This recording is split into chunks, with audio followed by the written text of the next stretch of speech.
Hello, everybody. Welcome to another edition of Love Wrestling Reacts. I am Chris Parrish, alongside with Alex, aka Ecto Guy, and we are proudly brought to you by our sponsor, RK Athletics. Make sure you're following them at RK Athletics 1, all that good stuff. There is a link right below.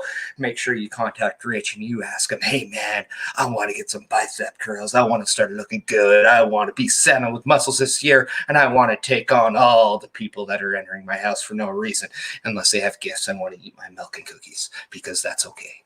Only on December 25th. Every other day, it's weird. Alex, how are you doing today? I'm doing all right. I'm in two places at once right now because we've got Love Wrestling Figures going live on the YouTubes right now. So I'm kind of where am I at? Where am I at here? Where am I at? I'm in two places. I split myself. Was it a pre-recording? It was pre-recording, yeah. Then it's not live. Why are you already instantly lying to the people?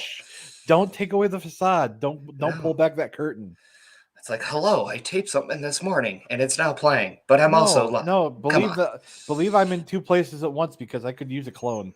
No, you already said it was taped, so you already wrecked your own surprise. Okay, I already got that out of you.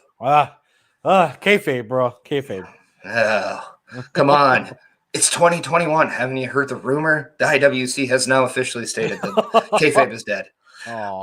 But you know what? You know what's not dead? What's that? Just to get it out of the way, our shop, Love Wrestling Shop, where you can actually find out these beautiful mugs there. Yeah, they also come in white in case you prefer that color, or you can even get beautiful Sunday brunch stickers. Where we will have Sunday brunch tomorrow. Make sure you go check that out, and make sure that you're checking out everything, including rate this podcast. Yeah, I'm getting plugs in early because I want to do that. You are like a power strip trying to get all the plugs in you can. Yeah, so everything's going to be down below, but welcome to episode reacts where, we kind of react about the last week or the week that was in professional wrestling. This is a week that I actually watched a good chunk of professional wrestling, so it was nice. What did you think? Anything that kind of stood out to you? I'm going to get to our first topics. I want to be a little bit more topic based, but from what you saw, was there anything that kind of stuck out to you that you said, you know what, I dig this? I mean, there's a lot of things that there's plenty of things that we could talk about this week. But I mean, one of the bigger things that I really enjoyed was the support that someone got. We won't really go into it right now because I know we want to talk about it a little bit later.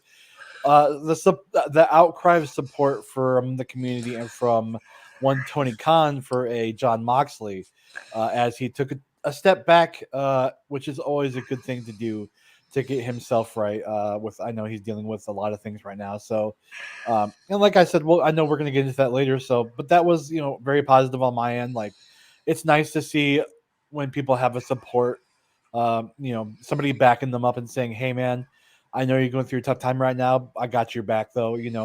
We all need some help sometimes. And it's always nice to have somebody there that's going to hey, an outcry of support, Speaking of support, Bubba Duke, Don Lewis joining in. Hello, guys. Hello, Don. Thank you for joining in. Very much appreciated. And please, if you want to feel free, be interactive, ask us some things. Please do that, Bubba Duke. We want to be caught off guard a little bit today. Yeah. Even though we do have some things planned that we want to talk about, you know what? We want the fans to run the show a little bit today, because why not? We're two professional wrestlers calling it on the stream, brother. Hey. Hey, brother, man. But yeah, no, one thing that I thought stood out actually this week was actually Seth Rollins. I want to talk about Seth Rollins specifically. I thought that he has really kind of taken the onus of Monday Night Raw, and he's made it very nice to watch. Again, for the second week in a row, I found Monday Night Raw to be a very enjoyable show to watch, and he was a big part of that. I always thought he was kind of playing second fiddle on SmackDown with Roman Reigns, kind of going through that kind of the run that he's been going. I believe it's now almost 450, if not 450 plus days as Universal Champion. Yeah. And it's one of those things. It is Parrish. It's also Ecto Guy over on my other side there. And Kevin Faber, the ref, thank you so much for stopping by. We gladly appreciate that. But yeah, with Seth Rollins, he is just a lead man. When it comes down to it, he's a lead man.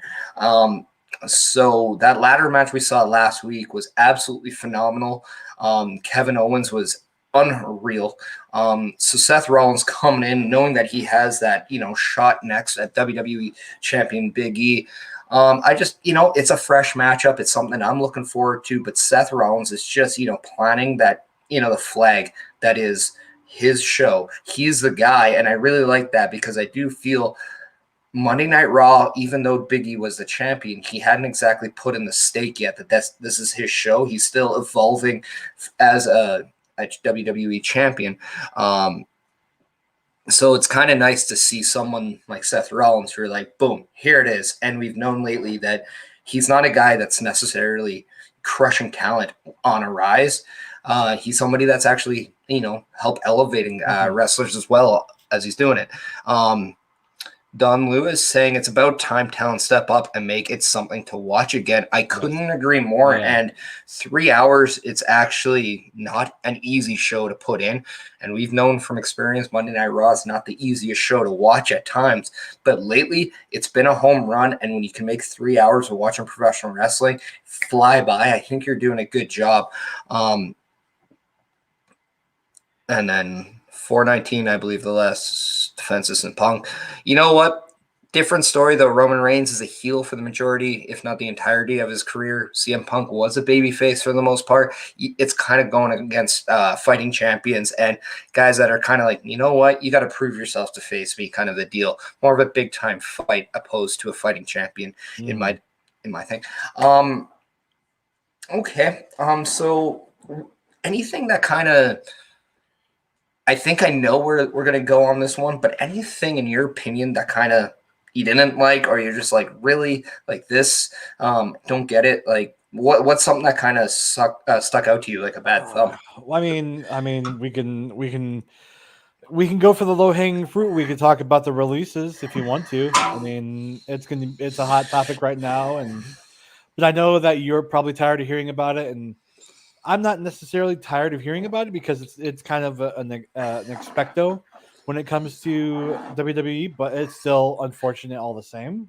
Can I just say, let's put a pause on the releases. Get to that as our next Yeah, topic after that. Okay. What is something within the world of the shows that you watch, something that you just didn't appreciate, or you're like, this wasn't my thing? Oh man, I can't really. Nothing that really stuck out like a sore thumb. I would say like there's a lot of there's in wrestling there's a lot of bright spots, but there are a lot of dark spots as well. It's all half and half, but I can't really think of anything from anything I watched this week that was really really overpowering as far as that. What do you have anything? Yeah, I actually watched Dynamite, and the one thing that I was very weird about is the fact that Adam Cole took a concerto from Christian, and then he's wrestling again a couple days later. Just kind of seemed weird that you took something pretty devastating, and then in 48 hours, you're up and back at it. Like it kind of just took the severity of what this was away, at least with Christian. Like, yeah, he may have gone to Impact and did other things, but in the realm of AEW, he took some time off there. I'm also I like Luchasaurus for a lot of a different variety of reasons, but for a big guy, and this is my gripe, kind of even outside of wrestling, for like sports or whatever. If you're a big guy and you don't come off like, if you're striking or you're not making it look real, it really takes any mystique away from me. Like, and it kind of just takes that believability out. We both know that you can, punch a variety of different ways in the world of professional wrestling. There are good punchers, believable punchers, and then there are bad ones. Like the one little thing that I love about Rey Mysterio, that instead of punching, he always uses forearms. And I just love that little things made it so much more believable for him. Luchasaurus had some of the worst strikes I think I saw this past week. And for a big guy, the fact that it didn't look like a real beatdown on his end kind of took a little bit of believability away from me. Thank God that it was, Jungle Boy and Christian along with that, because, that kind of took some of the like the pops that they got away. This is one of those things where I don't know, Luchasaurus to me didn't do any favors. I'd like to see him a little bit better on that end. Also, something that I really, really kind of was shaking my head about in terms of the shows was when I watched SmackDown. We got a little. Sorry, I'm gonna. All right. Believability from a lucha dinosaur. You know what? We got believability from a dead man called The Undertaker, and he always made sure he stayed in kayfabe and kept things real. So I'm going to counter that with that one because there's no reason why a dead guy should be the most believable. But I mean, at the same time, it's also a matter of like suspend your disbelief. It's with like movies or TV. My wife will sit down and watch, and it's just kind of like, well, how the heck did this person get here all of a sudden? Like, you got to kind of suspend your disbelief. I mean, we can have the Undertaker, we can have a Luchasaurus, we can have a guy named Braun Breaker interact with a Chucky doll, and nobody expects to say, "Oh, hey, your father did the same thing X amount of years ago." So the fact that they even had the Chucky doll there on NXT 2.0 or on WCW is just like, okay. Sorry, sorry to cut you off, John Lewis. I'm happy Christian Cage is taking Jurassic Express under his wing. Mm-hmm. Yeah, I think one of the nice things about AEW, and this is kind of one thing that I think they're doing a lot better in WWE about, is they're taking these seasoned veterans, kind of like a Christian Cage, whether it's Sting, whether it's even Paul White, among others, and they're using them to help elevate younger talent, putting them in positions to help talent that are on the rise. Whereas we're seeing, the Goldbergs, the Brock Lesnar's coming in, and they're just, putting right at the top of the card.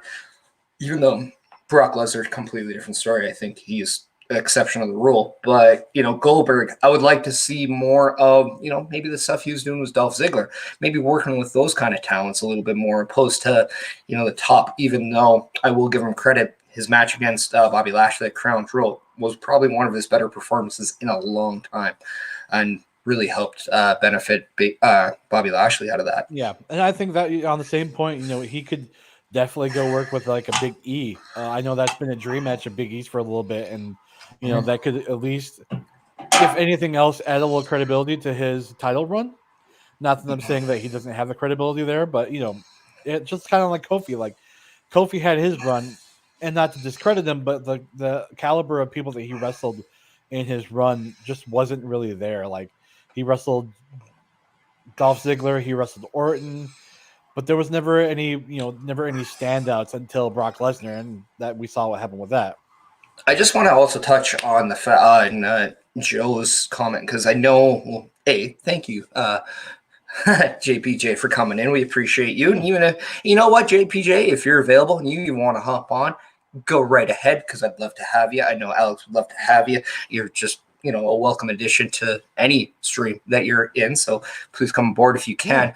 But also, and I think too, this is something that gets so taken away with wrestling is like, the believability and with gimmicks sometimes nowadays. Because he was talking about Luchasaurus and like a Lucha Dinosaur. Like, come on, like what is this in the realm of, let's say scripted fighting or whatever you want to say what wrestling is.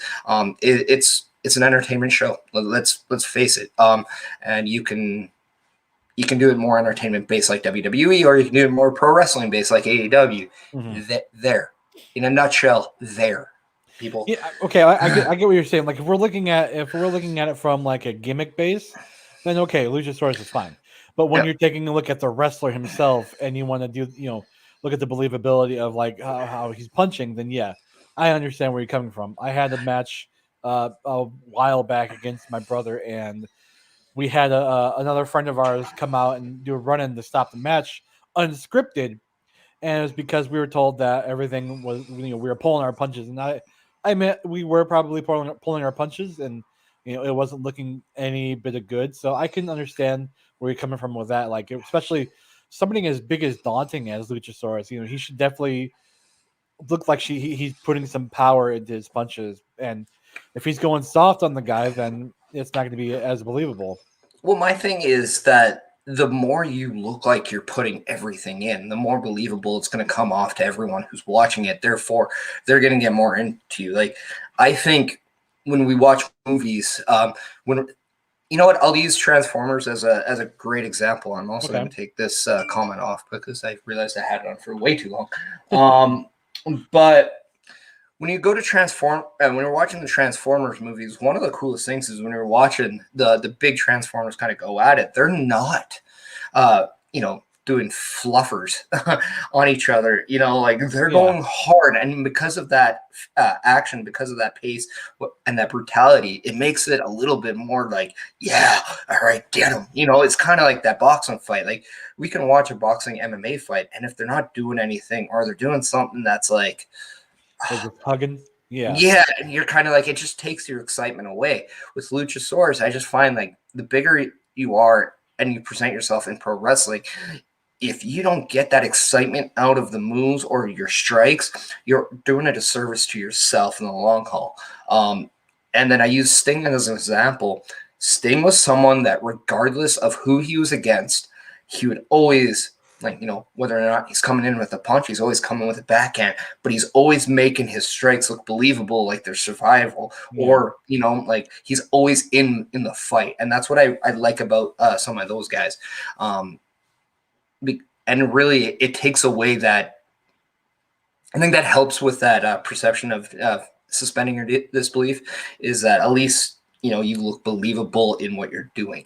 If you Yeah. don't look believable in what you're doing, then maybe your gimmick is also going to be portrayed as a little bit weaker and more like, well, he is a lucha dinosaur. And in that point, I see where Joe's coming from, in that sense of the gimmick itself is kind of silly, but then again, if you're not making yourself look realistic, you're not helping your cause. At the same time, not to discredit, Luchasaurus is a phenomenal worker, and Jurassic Express is one of the top talents in AEW. Maybe it was just a bad night for him. Maybe he just it didn't quite go as planned for him.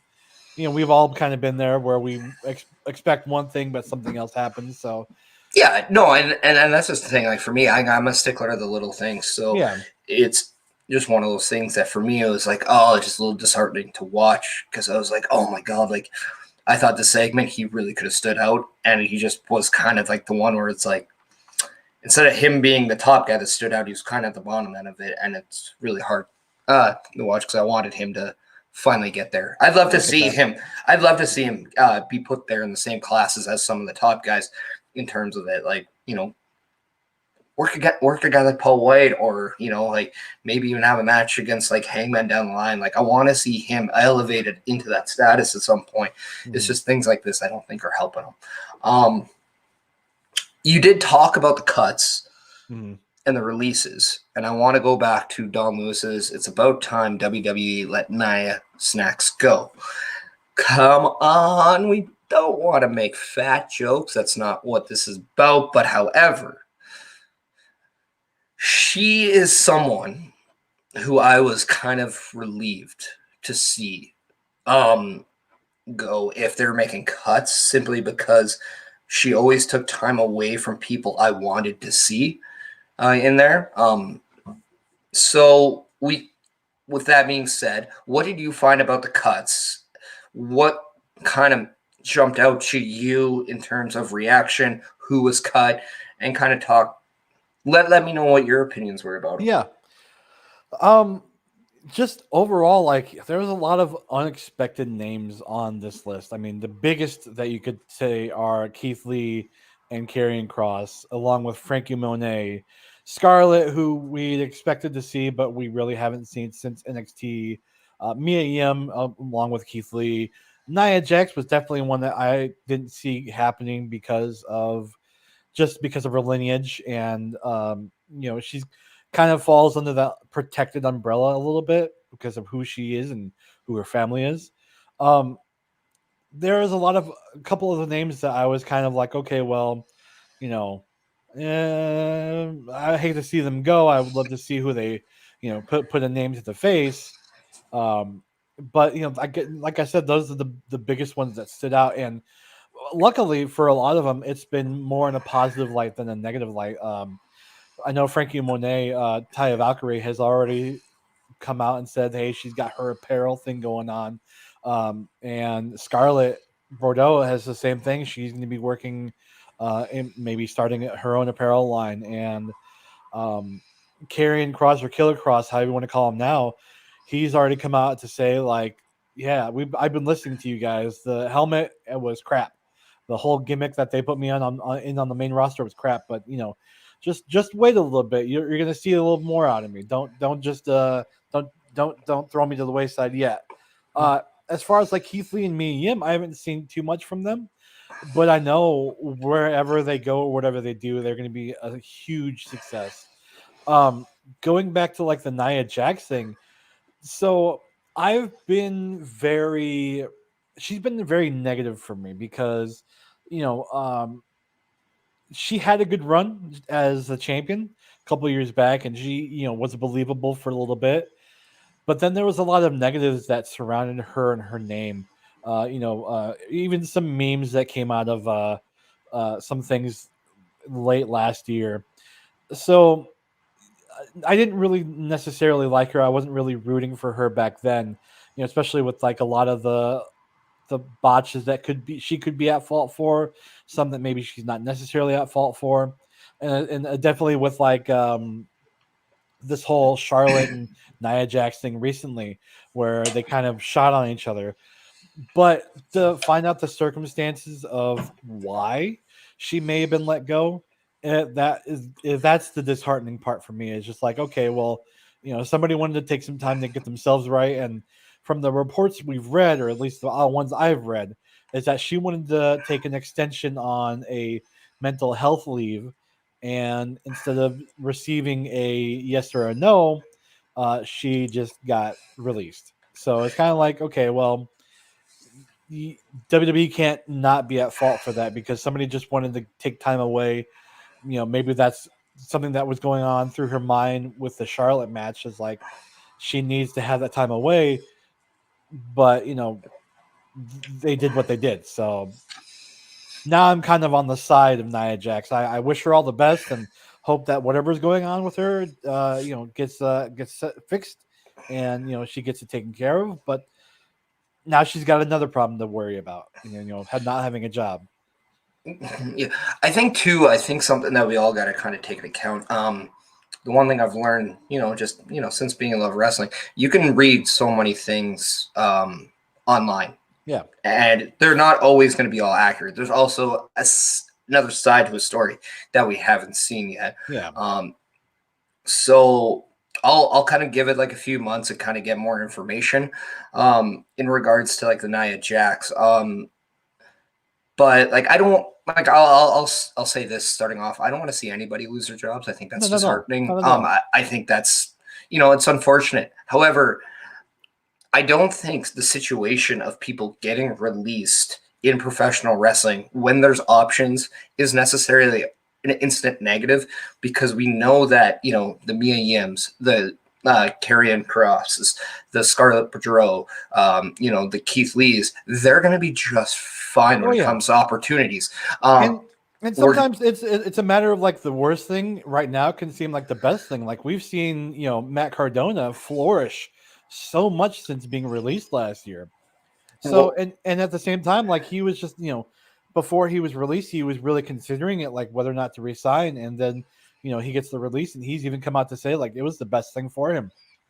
Yeah, and that's just that's one of the points I was going to make. We saw kind of the Jinder Mahals and now kind of Drew McIntyre's kind of take a fresh start by getting released, fired from WWE, kind of took that as a chance to kind of start fresh and almost reinvent themselves a little bit, come back, and now they're even stronger than they were 10 years ago. And you just never know. On top of this, I am going to say we have now seen WWE flat out go into a solid direction of where they want to go now.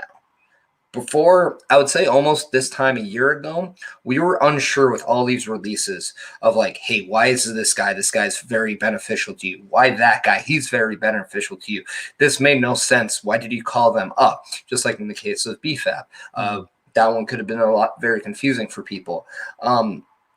we now see with NXT 2.0 that they have now a system in place where we want to bring in specific guys at an age, mold them into a talent, therefore get them ready so when they get to Raw and SmackDown, now we don't have to, bring them up and change things about them. We can use that entity in what they are. So they do have a system in place, given the fact that, these cuts may not appear, they do. So I can't hate WWE for saying, hey, look, we want to go this way. We know we're not using these talents that much. Instead of maybe, washing them in a backstage thing where we like, you know what, we're going to just play with your contract, kind of give you kind of something week to week. Mm-hmm. Maybe we'll just flat out let you go so you can do something on your own. We also don't know if any of these stars just flat out said, you know what, if you're not doing anything with me, let me go so I can do something else. We don't know if that's the case. We don't know the backstage part of this. And that very well could be. And there were things about Bray Wyatt when kind of in the near end of his 90 days, we were hearing rumors, and yes, they are rumors. We don't know if they're accurate, but there were things being said that, maybe he was a guy that didn't go about things properly. And you know what? Being let go was something he brought on himself. So we don't know what really the true story is. We are only speculating. But usually I will say if there's smoke, when there's smoke, there's fire. So there's always something kind of go. And in wrestling, there's always three sides to the story. There's what he said, what she said, and then the truth. So that's kind of where we got to draw the line. For me, the cuts, they were just surprising to see some went. I said B-Fab simply because it was like, okay, Hit Row is getting an opportunity on SmackDown. It's nice to see them. This is very similar to when Sanity was called up without Nikki Cross. I'm looking kind of that in the same scenario where I'm hoping Hit Row is not the Sanity 2.0 where, you just take the female entity out and then maybe down the line you don't really do a lot with them. I'm hoping that's not it. But then again, I'm looking at Paul Heyman being that guy backstage that's going to be, no, we can use them here. Let's try to do that. He is my saving grace for creative on the SmackDown. But yeah, I'm not surprised to see like the Orny Lorcans go. I'm not surprised to see the Nia Jax go. I think she is a bigger name. She's probably the most established in terms of achievements and compliments to be let go on this list. But with that being said, had Nia Jax not been let go, do we not see Liv Morgan get an opportunity against Becky Lynch on Monday Night Raw? And that's kind of where I'm going to go next, is that we're seeing doors open for other people based on these cuts. And because of that, it's a little nice to see some people now get an opportunity. And sometimes if you want your domino to play, you have to wait for one to fall first. So personally, it's a wait and see approach because I know in pro wrestling, you're going to get another chance. You're always going to get another chance. There's always somewhere to go. Yeah. The one thing I hope is that it doesn't affect a lot of the people who aren't necessarily from US or from the USA. If it kind of like the Buddy Matthews scenario where it affects their working visas and they have to go back because this isn't a great time with the pandemic and the travel restrictions. So hopefully that doesn't affect people on that end. But are there anybody on the roster that you can see, this is your time now? Like they're clearly giving you an opportunity now. Go for it. I know I mentioned Liv Morgan, but is there maybe other people that you're just like, I hope to see something out of this talent now? I mean, to be honest with you, I don't get to see much of WWE's live content, so I can't really pinpoint anybody that I would really hope. I can only go off of what I'm hearing. Zelina Vega could be potential for that little bit of a push. Going up against Charlotte would be a little bit odd because you got two heels there. Let's see who else though. I mean, you got your Liv Morgan. You've got, we could do a lot better with Belair. But it just kind of seems to me like they're really putting. Just to let you know, Zelina Vega is on Raw. Oh, that's my apologies for that then. So, man, She's actually tagging and doing some stuff with Carmella. Well, there you And go. I they really actually haven't just watched. they actually picked up a non-title win against the WWE Tag Team Women's Champions in Rhea and Nikki ASH. Okay. So yeah, but no, you hit the nail on the coffin though with that one, because Zelina Vega is another example of someone who got an opportunity. Doudrop was another one. How fresh was the matchup between Doudrop and Zelina Vega in the female finals of the Queen's Crown? It was nice to see that those two names were the ones that that made it. You know, especially with Dewdrop kind of being overshadowed with Eva Marie, and Zelina having just come back from being released. So, you know, those are two names that could potentially, in their own right, be the ones that we see. You know, take the next step to challenge for the titles. Yeah, especially I know like we were talking about this prior. This was Shayna Baszler's tournament to lose. A lot of us felt, and she wasn't even in the final. So I thought it was a very nice way of kind of elevating talent, situationally wise. So someone who I think is starting to benefit, or else he might be on the chopping block next, to me, is Ricochet. And I say this not because of his talent. I say this because he needs to make some statements. Yeah. If you'd watch Friday, he had a wicked match against Drew McIntyre in a losing effort, which was a great finish. He wanted to do a moonsault off the top, and as he's coming over, Claymore kick. So nice, right? Very similar to when he did the springboard moonsault. Adam Cole did the super kick. Kind of gave me the reminiscence, and from that. But then we had Mustafa Ali kind of come in, and it looks like they're going to have a program, and I think this is really interesting and fresh moving forward. But I do think Ricochet is a guy that needs to take this next, I'm going to say 6 to 10 months, and really make sure that he is a staple to the mid card right now. Because if he's not, I'm looking at the list here and I'm like, you know what? As much as it sucks to see these guys released, they don't truly affect the product, the current product right now. And that's what I was kind of looking at. With the exception of BFAP, it's one of those things where it's like, you know what?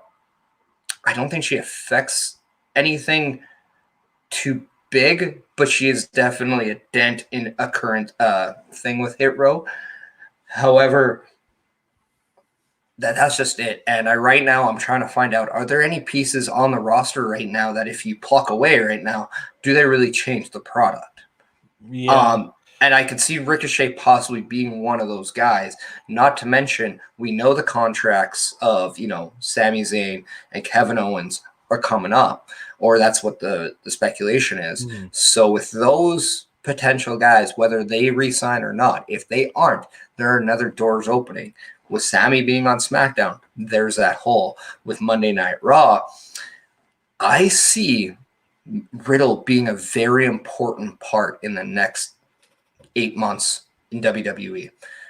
So I really think the door is wide open for him to kind of just explode. Yeah, this whole program he's been doing with Orton, I think, has only been benefiting him. He's been learning a lot from Orton, and they've had the tag team titles for a little bit now, so he could definitely step up. As far as like who I see that they could just, if they did pluck him, that the wheel would keep on turning. I mean, you've got Mason T-Bar, you've got Shankin Veer, like those are some names that I'm surprised weren't on the list this week, because they've been there, but they haven't really added anything. See, I will give you Mace, but because I know you haven't watched a lot lately, T-Bar and Damian Priest have been killing it the last 2 weeks. I heard that they had a really excellent match on Monday. Yeah, killing it, and I think the stock of a man known as Dominic Dijakovic is just, I mean, one, let him go back to that now. Yeah. Let him go back to that identity. But oh my God, do I now look at him completely different just 2 weeks later now, even though he's still rocking the T-Bar thing. But I mean, like, is it any surprise? I mean, this guy had some phenomenal matches with Keith Lee on NXT. It's not a surprise. I don't think it really surprises me that good wrestlers have good matches. Mhm. To me, it's more I don't know if it's necessarily refreshing, but it's just seeing them get rejuvenated with a situation and them being one of the people that actually stand out and not one of the people that get lost in the shuffle, so to Yeah. speak. It is nice to see because these are guys that we all want to root for, not root against. We don't Mhm. want to see them on the next list of these cuts.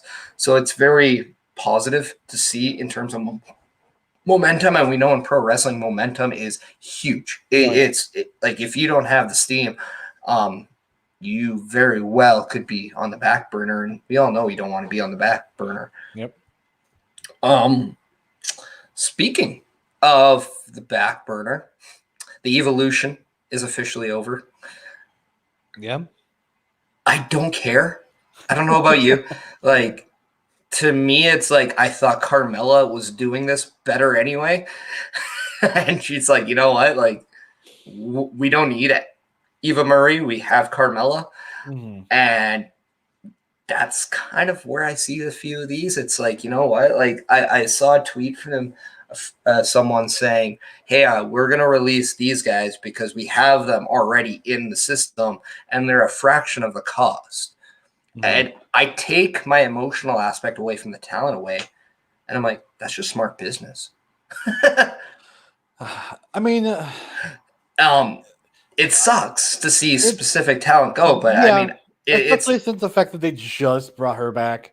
yeah. You know, on one hand, you kind of like, okay, well, you know, you have buyer's remorse. Maybe that's a part of it. But like you mentioned something about, we already have a Carmella kind of doing the same gimmick.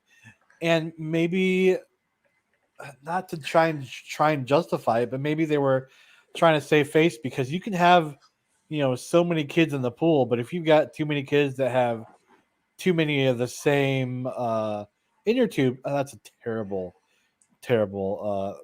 But you kind of get what I'm saying. Like they both have the same kind of gimmick, and maybe they like you can't have, if I can't have 6 Rick Martels being the arrogant model, on on the roster, I've got to have somebody that's the positive to the negative. Like we were like with the whole Carmella and Liv Morgan thing, there's got to be those night and day or those dualities there.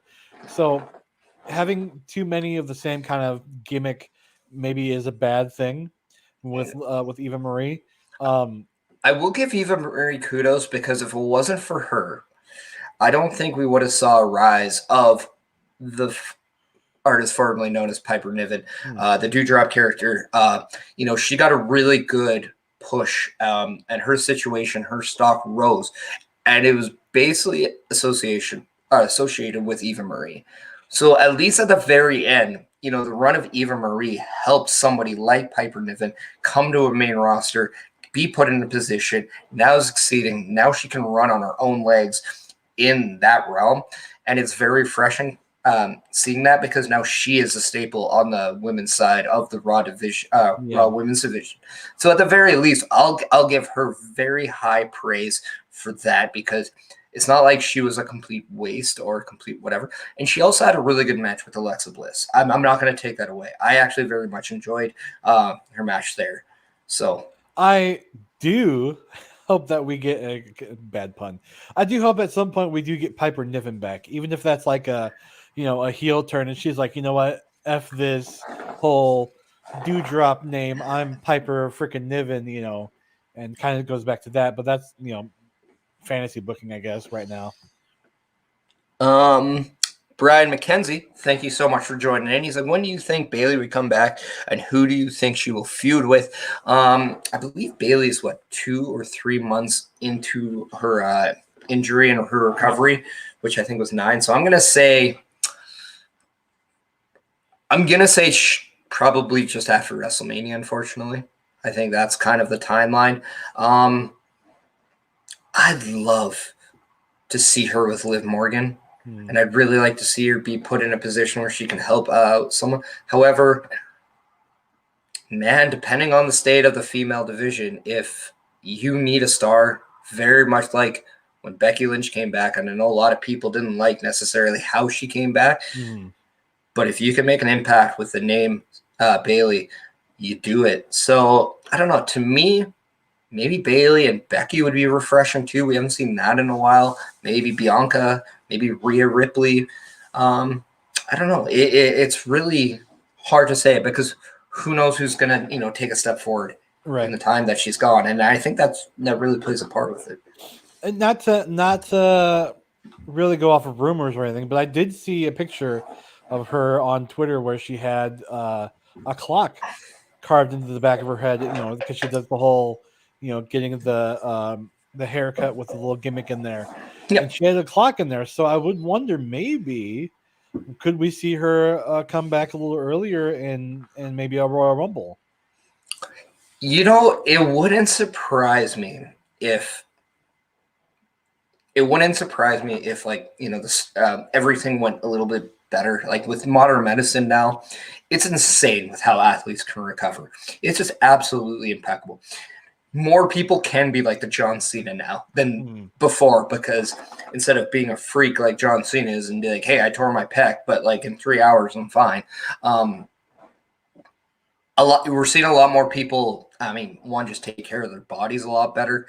We're seeing information that people are using to help them, and then just making decisions a lot easier. But people are also just putting in the work a lot more now too. So, and it wouldn't surprise me to see in the Rumble. I think a good pop entrant in the Rumble is always a good thing.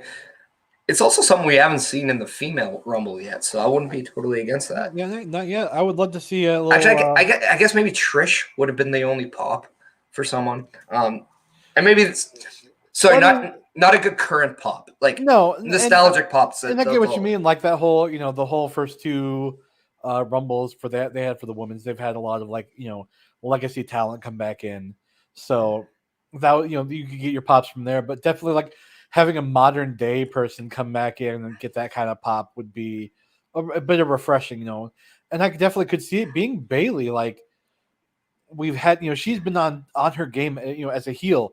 She was on top of her game, and she was, I think, the best that she's ever been on the main roster as this heel. Going a little bit nutso crazy with the whole ding dong hello, kind of gimmick. Definitely a shy away from when she tagged with Sasha. So I think we could definitely have her come back and be, maybe even somebody that could win the Rumble and go on to face whoever they got as the champion at the time. Yeah, and that's something too. Like Bayley has not had a Rumble yet, like a Rumble win. Mm-hmm. So I'd like to see Bayley kind of be the first woman to kind of win it all. Like just win everything. So it just kind of because we kind of look at it at the Four Horsewomen in a weird way. Like Charlotte's obviously going to be the most decorated. Like she's already pegged as the golden girl, right? Yeah. And then we see kind of Becky being kind of the most. I think she's the most polarizing in the sense where the people who love her. The people that hate her. There's not a lot of people in between. It's either one or the two. And then with Sasha, it just seems like she's the most popular out of the four. And then the one that I always think gets kind of forgotten about is always Bayley. But I personally think she might be the most complete out of the four. Mm-hmm. And most consistent too, I will say. But I don't know. It'd be really nice if she was. Correct me if I'm wrong, but would that be a milestone for her? Because she's been NXT champion, Raw and SmackDown champion, tag team champions. Could that be a milestone for her if she won the Rumble? Or would she be the first to have encompassed all of that together? Well, I mean, now that you have the Queen's crown, that's just an additional thing that you're gonna have to add to. But she was Raw Women's Champion, SmackDown Women's Champion, WWE Women's Tag Team Champion, NXT Women's Champion. She was Money in the Bank. So yeah, and that's just there hasn't been a woman yet that has done all those. So if she's the one that just nailed all these things, right? Just pinged them off, and not to mention it's pretty impressive too. So and she does it secretly, which is kind of dangerous, Like it's always the ones that just come up and get you are always usually the most dangerous, right? So, and I also think about like if we talking about returns, kind of stemming off of that, like in Asuka, we haven't seen Asuka in a while. Yeah, and that's kind of one that I was like, I mean, I don't know about you, but she is one of my favorites to watch. Yeah. Part of me really wants to see her go back to NXT and kind of do the Finn Balor, but now with the NXT 2.0, I don't know if that's really a thing. But a matchup that I would love to see still is Asuka versus Kaylee Ray. That is a match that I just want to watch, and I think Kaylee Ray is just someone look out. I also want to see Asuka against Gigi Dolan, or somebody and I think Gigi Dolan is a future star. I think keep your eye on her when it comes to the women in 2.0 for NXT. But yeah, like to me, I want to see kind of fresh. Yeah. Brian's coming out. Io is Shotzi going to be a singles competitor now and a heel? What happened to her partner? I like how Shotzi got a chance. So first off, I'm just going to leave that up. Yeah, Shotzi is going to be a singles competitor now. She is a heel. She cut another promo kind of signaling that, she's lost this, she lost that. She can do things now without her tank, so she's dropping the tanks now, which I kind of assumed was something on the coming because I don't think they can bring that tank everywhere they go with. Yeah. I mean, but in terms of Tegan Nox, her partner, I believe they were split up in the draft. So that is why I believe Tegan Nox was drafted to Raw. So that is why you don't see that tag team right now. And to keep going on names, we could see, just encompass competition. We keep forgetting about Toni Storm.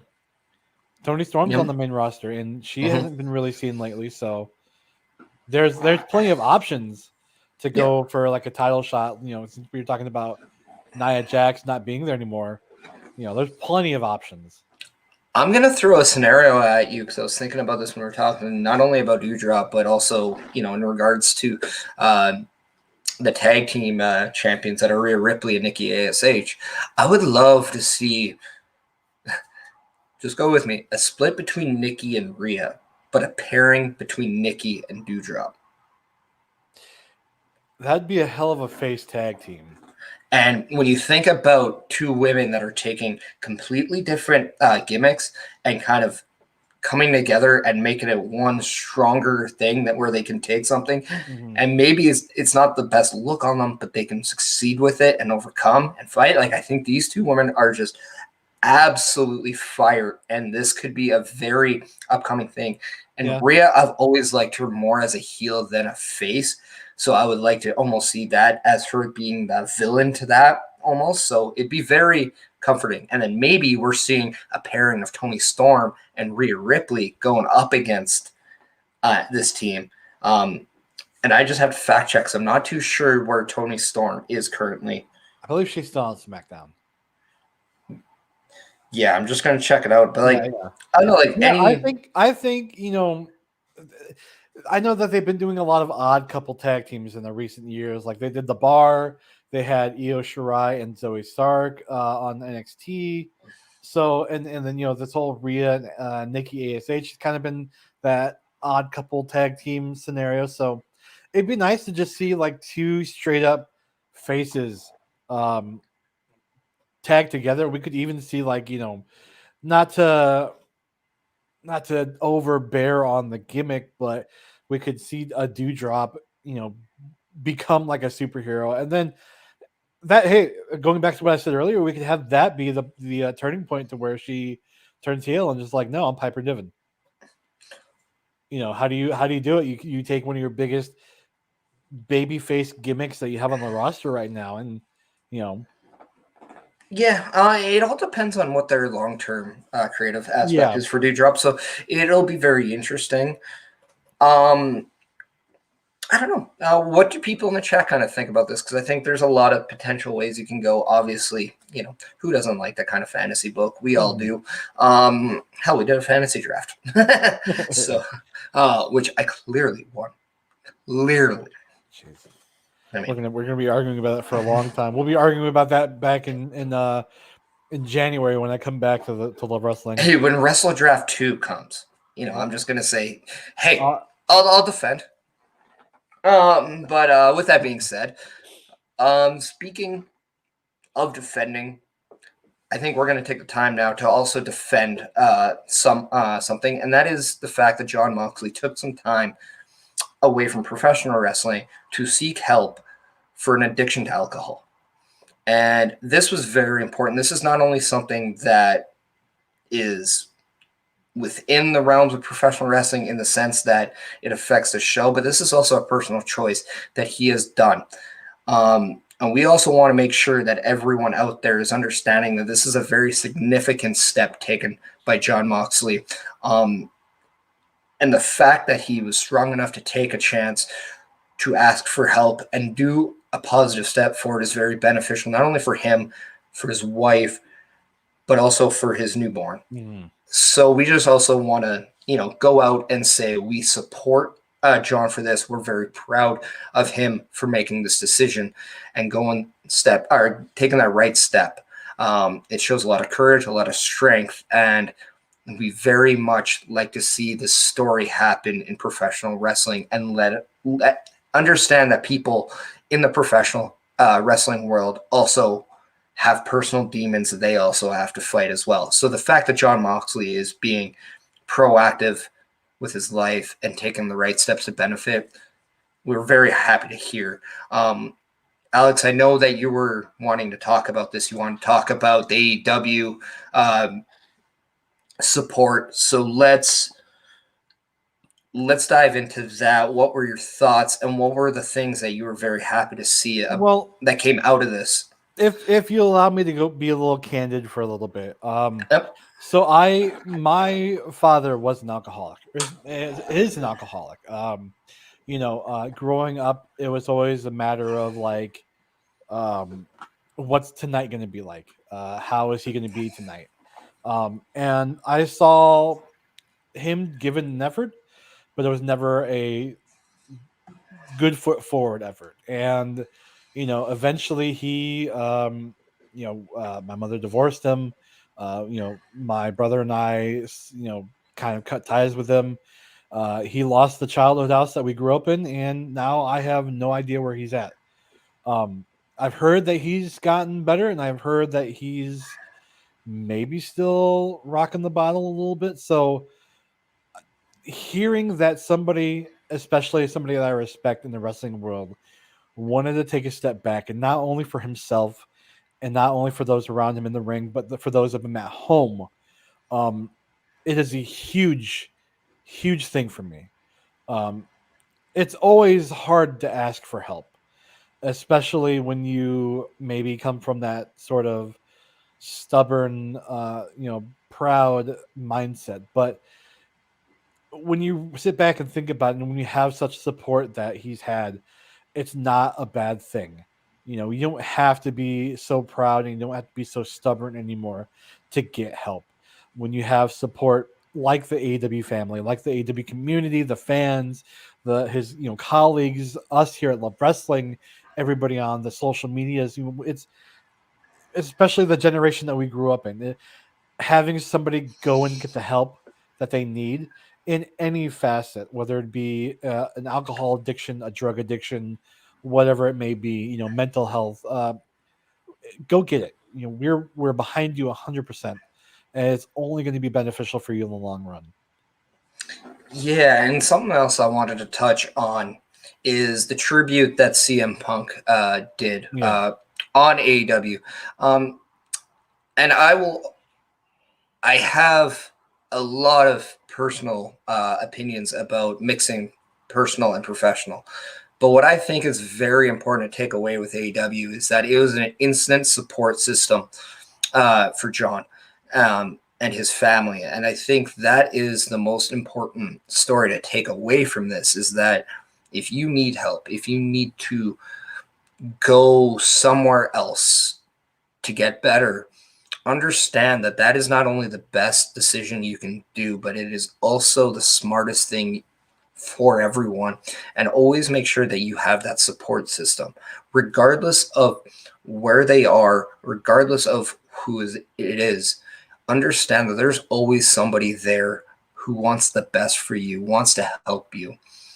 Nobody's ever alone in this. And when you do feel that way, I know it's a dark, hard place, but we also want to make sure that there's always somebody there. We started this whole love wrestling thing as a whole because of the positivity that we have for professional wrestling. And because of that, we have created a better support system internally. So we just also want to make sure that everyone out there know that you're not alone. There's always somebody there with you. Look at the two people that you're looking at now. We would probably have never met if it wasn't for Love Wrestling. And because of that, we're now not only people on a screen talking about something we love, we're also people that talk behind the stage, talking about real life problems, somebody that we can rely on. We're friends on this. So make sure that you're taking this time to reach out, because it's definitely going to not only save your life, but it is going to impact so many other people too, because you do have an impact on other people. And you are someone that everyone cares about. Yes. So always take that about your mental health, whether it's depression, whether it's a vice like alcohol, drugs, whatever it is. It could be anything. But if you know it's impacting you, your support system, or people around you, always seek help, because chances are the people that you think you're hurting are the people that care about you the most. And we want to make sure that you not only find that help, you ask for it, but just understand that fighting is never something you should always apologize for, because it's the most courageous thing and the strongest thing you can do in your life. Yeah. And if ever you just need to talk, like I'm sure there's, you have somebody around you at all times, that will sit down and listen to you. Like even for myself, and I could think I can speak for everybody else for Love Wrestling. If you ever just need to sit back and talk, like even if you just had a bad day at work, like slide into my DMs, talk to me, let's talk about it and, de-stress about it. Hey, Karen was at work and she wanted pineapples. We didn't have pineapples. A bad example, but kind of the same deal. Like if you're having a bad day, just hit me up. Let's just talk about it. Terrible example, I know. Also, we also want to just end this on a little bit more of a positive note, Yes. on not so much a somber note that was, but we also do want to emphasize, what we were saying. RK Athletics 1, make sure you're checking them out too, because another way of getting help is by going RK Athletics 1 and getting help on your body, turning that six-pack you have in your fridge to a six-pack on your chest, brother, because guess what? The ladies love it. And you'll love it too, because it'll make you feel great. And, you can have one as a lady too. It's all good. It's cool. Don't need to be one gender to have a six-pack. It's all good. But RK Athletics is going to make sure that they not only change your working habits, your eating habits too. Sometimes we don't know the foods that we're eating are that bad. But you know what? Rich from RK Athletics can help you into that. He's very smart, has one of the best physiques in the Alberta scene. I know, I've seen it. I'm tired of it because I'm a chub. So, but with that being said, go to him, check that out. Also, I want to play a game with you right now. I know our host Spencer always likes to say 3 things about yourself, like unique facts. I'm not going to do that, but what I'm going to do is I'm going to put a spin on it. Ooh. Love wrestling is who we are. Name 3 things that you love about professional wrestling. Ooh. They're putting me on the spot right now? Yes. Well, I mean, it goes without saying. I love wrestling figures. But I love, that could be one. I love the gimmicks that you can see. Like we talked about earlier, we can have a lucha dinosaur, or we can have an undead person. So some of the gimmicks out there can be, some of the best and some of the worst, like a Bastion Booger. And another thing I love to see is just a community. Uh, um, when Punk had the crowd chant for Moxley, it was such a heartwarming thing because you know just having that community of supportive people. When this isn't any promotion that's out there. Having that community, having people that can come up to you and say, "Hey, we appreciate what you do. You're throwing your body at the ground. We love you and support you in every way." So that's another thing I definitely love. What about you? Three things that I love about professional wrestling is one, just the performance aspect. Nothing is better than just going out there and just being able to perform. It's something that I truly love to this day. A second thing I love about professional wrestling is the people that you meet. Is about the friends that you make along the way. And a third thing is I love the fact that it is something that I can do that makes me better. It's a challenge in my life that I can take aspects to different situations in life, but because of that, it has challenged me to grow and evolve and become a better human being. So those are three things I love about professional wrestling. I definitely feel I need to get back to that performing stage. Well, I mean, to each their own, Yeah. right? And I think I finally said that in a correct context, so yay me. um, But another thing that we're going to say yay to, and that is if by chance you're not on the Twitch and you're like, hey, I want to get a Twitch account, who can I follow? You can go to twitch.tv, Love Wrestling CA, and you can give us a follow there. You can make sure that, hey, Love Wrestling, you have a great community. Yeah, we love having a great community, and we want you to be a part of it too. Come give us a follow, come give us a sub, and guess what? Maybe even give somebody a sub because, we love to see people giving subs. Also, come to our shop because, we like to pay the bills too. I mean, that's kind of a nice thing. It's very refreshing when you can pay the bills. So make sure you come to the shops, whether it's our new, soon to be released Live, Laugh, Love Wrestling t-shirts that I know are coming out, whether it's these mugs right here that you're seeing, the wine glasses. Yeah, they're a little bit of all right. Or, it could be Sunday brunch stickers that we have. I believe, Or those when they fanny packs. Get your fanny pack on. there you go. There you If you're, go. it is a time where you got to think about, hey, what can I get people for Christmas? Hey, A good fanny pack. good fanny pack. I mean, uh, nobody packs their fanny better than a Love Wrestling fanny pack. But and if by chance you're like, okay, I'm in the given mood, but I don't have money, that's fine. Go to ratethispodcast.com/Love Wrestling CA and make sure you rate us a great little four fingers, one thumb up. It's all good. Just give us a 5-star liking if you can. And we appreciate that because we want to try to put out more content, put out better content, and do that for you guys because we appreciate you. We know we're nothing without our beautiful community that we have. Alex, Yes. let the people know what you're working on. How is your pre-recorded live show going? And yeah, where can we find you and all that good jazz? Well, I don't know how the show's going on the other, on the Love Wrestling Figures is going right now, but definitely check that out. Love Wrestling Figures episode 6. It is a season finale with my special guest featuring the word, not featuring special guest, but he is my special guest, the wordsmith, poetry of a promo.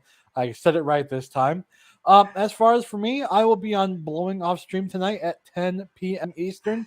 And then after that, when the computer turns off tonight, I'm on a little bit of hiatus.